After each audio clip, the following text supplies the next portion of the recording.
Yayasan Lembaga Konsumen Indonesia atau YLKI mendesak pemerintah untuk menghentikan sementara program makan bergizi gratis atau MBG dan segera melakukan evaluasi menyeluruh. Desakan ini muncul setelah maraknya kasus keracunan massal di berbagai daerah sejak program tersebut diluncurkan.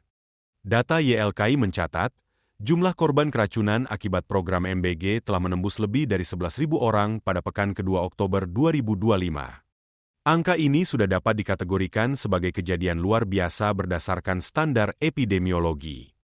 Ketua YLKI, Niti Emiliana, menegaskan, 2 kasus keracunan saja sudah bisa dianggap KLB, apalagi dengan ribuan kasus seperti sekarang. Ia menyebut kondisi ini sebagai bom waktu bila standar keamanan pangan tidak segera diperbaiki. Program MBG yang mulai berjalan secara nasional sejak 6 Januari 2025 dinilai belum memiliki sistem pengawasan dan standar keamanan pangan yang memadai. YLKI menilai pemerintah terlalu fokus pada percepatan pelaksanaan tanpa memastikan kesiapan sarana, prasarana, dan dapur produksi di lapangan. Sekretaris Jenderal YLKI, Rio Priambodo, menambahkan bahwa pemerintah wajib menjamin keamanan pangan dari proses produksi, distribusi, hingga penyajian di sekolah. Menurutnya, keamanan pangan bukan hanya soal gizi, tetapi juga bagaimana makanan diproduksi, dikirim, dan disajikan. YLKI juga menyoroti minimnya transparansi data penyedia makanan MBG.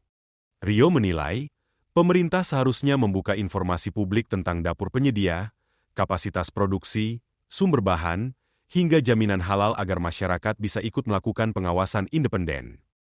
Selain itu, YLKI meminta pemerintah membentuk prosedur mitigasi risiko dan tanggap darurat yang jelas jika terjadi kasus keracunan, termasuk keterlibatan guru, tenaga kesehatan, dan penyediaan fasilitas darurat seperti ambulans dan hotline pengaduan.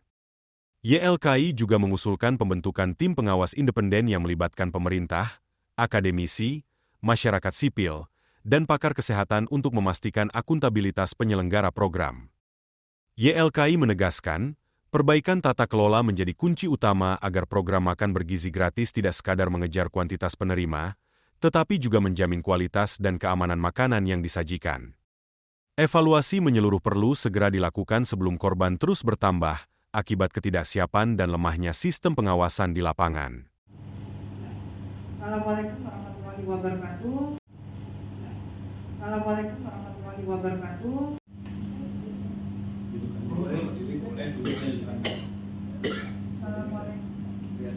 Adalah kasus terkait dengan beras oplosan yang baru-baru ini juga marak terjadi, bahkan di beberapa daerah terdampak kekosongan atau kelangkaan dari beras premium yang ada di market, lalu juga di pasaran gitu ya.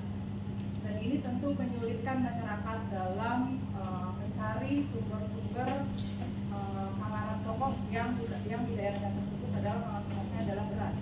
Kuantitas. Tapi harusnya indikator keberhasilan dari program MBG ini adalah standar kualitasnya juga.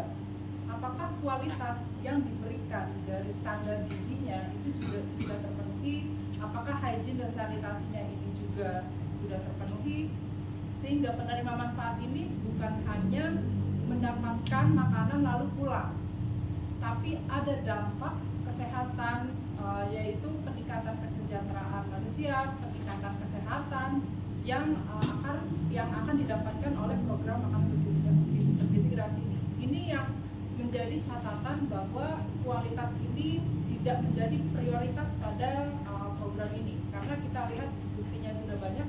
Keracunan ini akan menjadi indikator keberhasilan dan indikator kegagalan dalam program makanan bergizi gratis ini. Nah, bukan hanya terkait dengan makanan yang tidak sesuai standar, lalu juga keamanan pangan gitu ya.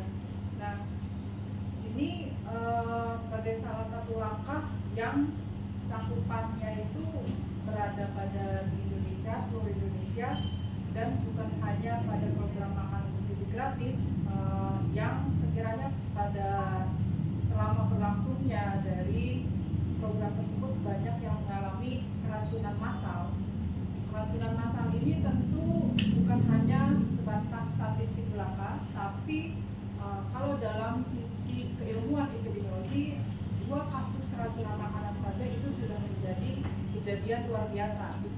Maka untuk saat ini pun sudah hampir lebih dari 11.000 kasus keracunan yang tentu saja mengkhawatirkan, dan pemerintah sendiri pun belum menghentikan sementara proses dari pelaksanaan program MBG ini, gitu ya. Nah, tentu akan selanjutnya menjadi bom waktu ketika standar tersebut tidak diperbaiki, akan bergiliran saja berpotensi SPPG lain atau daerah lain yang melakukan kesalahan tanpa adanya standar yang tepat akan bertambah kasus dari keracunan massal tersebut. Katsu nugget ataupun sosis goreng yang tentu juga menjadi berhasilan, karena objek dari program ini kan tentu anak-anak yang tentu melakukan perilaku makannya di luar rumah, lalu juga di rumahnya, dan juga ketika mereka jajan ataupun main. Tentu ini akan menjadi indikator keberhasilan dari peningkatan kesehatan dan juga kesejahteraan dari program makanan bergizi gratis ini. Kalau di sekolahnya sudah sesuai, tapi di luar sekolah itu perilaku makannya juga tidak sesuai, tentu ini akan mengaburkan hasil-hasil dari keberhasilan kesehatan dan peningkatan kesehatan dan keberhasilan dari program pendidikan ini. DGL itu kan gula, garam, dan lemak. Nah, gula, garam, dan lemak ini akan menjadi potensi bahwa apakah memang makanan ini bergizi atau tidak. Siapa yang bertanggung jawab dalam kasus keracunan makanan, dalam proses menjamin bahwa keluar dari dapur hingga ke tangan konsumen atau ke tangan siswa ini hygiene dan sanitasinya dan kualitas makanannya itu tetap terjaga. Melakukan edukasi dengan mengintegrasikan pembelajaran gizi seimbang kan harus dilihat payung hukumnya, lalu juga tata kelola standarnya gitu. Tentu dari Perpres itu hanya sebatas terkait dengan dasarnya saja, payung hukum atasnya, tapi itu tidak akan mencakup terkait dengan teknis. Pasti harusnya teknis itu berada di bawahnya lagi gitu ya. Apakah ada juknis atau juklak yang harus dipenuhi atau diikuti standarnya oleh dapur dan juga SPPG gitu ya. Kesiapan ini seharusnya dilakukan segera untuk moratorium untuk pemberhentian sementara dulu, karena harus disiapkan dari tata kelola payung hukumnya, perpresnya, lalu juknis dan juga juklaknya. Setelah itu terkait dengan itu bagaimana seleksi untuk dapurnya. Seleksi dapur ini kan juga pasti ada syarat tertentu, harus memiliki sertifikasi hygiene dan sanitasi, lalu juga harus standar dari petugas yang itu harus ada pelatihan khusus. Pasti pelatihan khusus antara juru masak dan juga pelatihan khusus terkait dengan petugas distribusi itu akan berbeda juga. Masa simpan pangan, lalu juga pembeliannya itu di mana gitu ya, bagaimana proses pemilihan pangannya, dan juga sampai ke distribusi itu harus diinformasikan kepada konsumen kapan mereka maksimal harus mengukur target keberhasilan itu adalah target siap.